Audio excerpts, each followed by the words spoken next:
Assalamualaikum warahmatullahi wabarakatuh.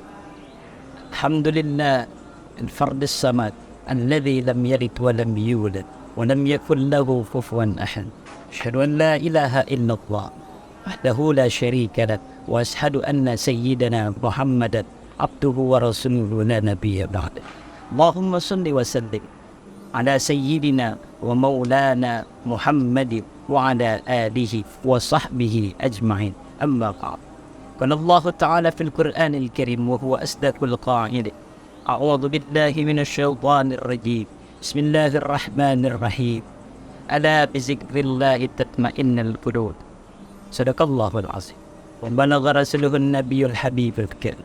Wa nahnu ala dzalika minasy syahidin wasyakirin walhamdulillahi rabbil alamin. Ma'asyiral muslimin, para pemirsa yang dirahmati oleh Allah Subhanahu wa taala. Pada kesempatan kali ini, hal yang perlu kita bahas bersama, yakni bagaimana caranya kita berzikir. Bagaimana caranya kita mengingat Allah Subhanahu wa taala. Ada 3 cara berzikir yang paling ampuh. Mungkin telah banyak orang lakukan ataupun yang sering dilakukan oleh para alim ulama di Indonesia, tengah-tengah kita. Apa saja 3 cara berzikir itu? Yang pertama ialah az-zikru bin lisan, atau berzikir dengan lisan kita. Kita basahi lisan kita dengan zikir-zikir, dengan kalimat-kalimat thayyibah, dengan kalimat-kalimat yang baik.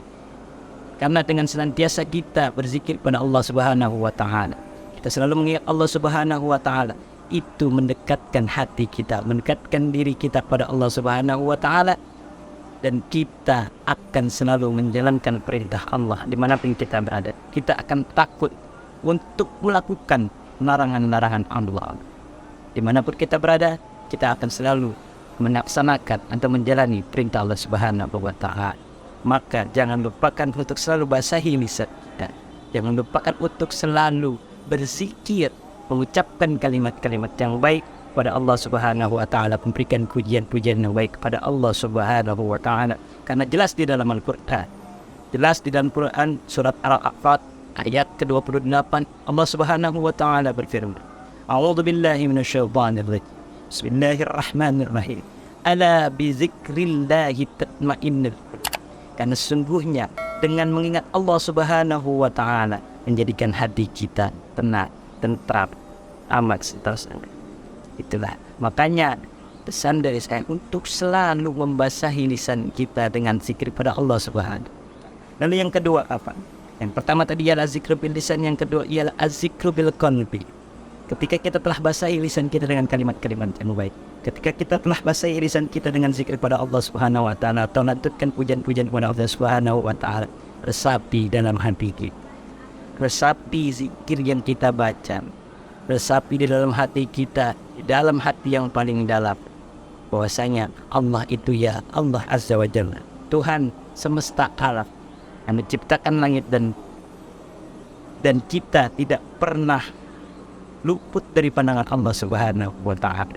Karena apa? Allah ialah zat, tiada ada satupun makhluk yang luput dari pandangan Allah Subhanahu wa taala, termasuk kita. Jangan kita manusia, berbentuk fisik kita jelas, badan kita sehat, kita lihat oleh Allah Subhanahu wa taala. Bakteri pun, binatang paling kecil, itu tidak pernah luput dari pandangan Allah Subhanahu wa taala. Allah telah tentukan rezekinya, Allah telah tentukan kapan dia hidup dan kapan dia mati. Maka ketika kita berzikir dengan lisan kita dan kita resapi dengan hati kita, itu akan menjadikan kualitas ketakwaan kita kepada Allah Subhanahu wa taala semakin meningkat, dan menjadikan diri kita semakin baik lagi, semakin baik.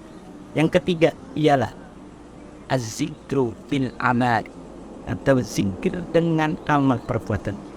Ketika kita telah menjalani tadi zikir kita dengan lisan kita, atau membasahi lisan kita dengan kalimat yang thayyib, kalimat yang baik, kalimat pujian kepada Allah Subhanahu wa taala, dan kalimat-kalimat baik, baik itu dengan istighfar atau bersyukur pada Allah Subhanahu wa taala, dalam setiap sholat kita selalu membaca zikir-zikir yang baik pada Allah Subhanahu wa Ta'ala. Dan itu sesuaikan dengan perbuatan kita. Ketika kita selalu mengatakan hal-hal yang, ketika kita selalu berkata dengan kalimat-kalimat yang baik, dengan lisan kita dan hati kita yang telah kita resapi, maka mudah-mudahan amal perbuatan kita pun menjadi baik. Kegiatan yang kita lakukan menjadi kegiatan yang positif, bukan hal-hal yang negatif ataupun nauzubillah dan zalik yang dilarang oleh Allah Subhanahu wa Ta'ala.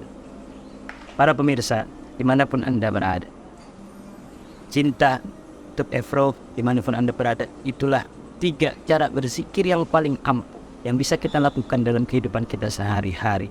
Semoga dengan zikir yang kita lakukan, dengan pujian-pujian pada Allah Subhanahu wa Ta'ala, dengan mengatakan hal-hal yang baik, atau kita selalu melantunkan kalimat-kalimat thayyibah pada Allah Subhanahu wa Ta'ala, dapat menggugurkan dosa-dosa yang telah kita lakukan, dapat menjadikan diri kita semakin baik, dapat menjadikan pribadi kita pribadi yang semakin takut untuk melaksanakan atau melakukan hal-hal yang dilarang oleh Allah Subhanahu wa Ta'ala, dan menjadikan diri kita istiqomah dalam menjalankan perintah-perintah Allah Subhanahu wa Ta'ala, baik itu salat, puasa, zakat, dan lain sebagainya. Itu kita bisa lakukan dengan semakin baik dan semakin baik lagi setiap hari. Semoga dengan ilmu saat ini yang kita kaji bersama, 3 cara berpikir paling ampuh dapat menjadikan kita pribadi yang paling baik, menjadi pribadi yang lebih baik lagi, yang lebih positif lagi dari sebelumnya. Amin ya rabbal alamin. Baik, itu aja yang dapat kami sampaikan. Kurang lebih kami mohon maaf dan bukakan pintu maaf yang sebesar-besar. Nun wal qalami wa ma yasturun. Hadanallahu wa iyyakum ajma'in. Assalamualaikum warahmatullahi wabarakatuh.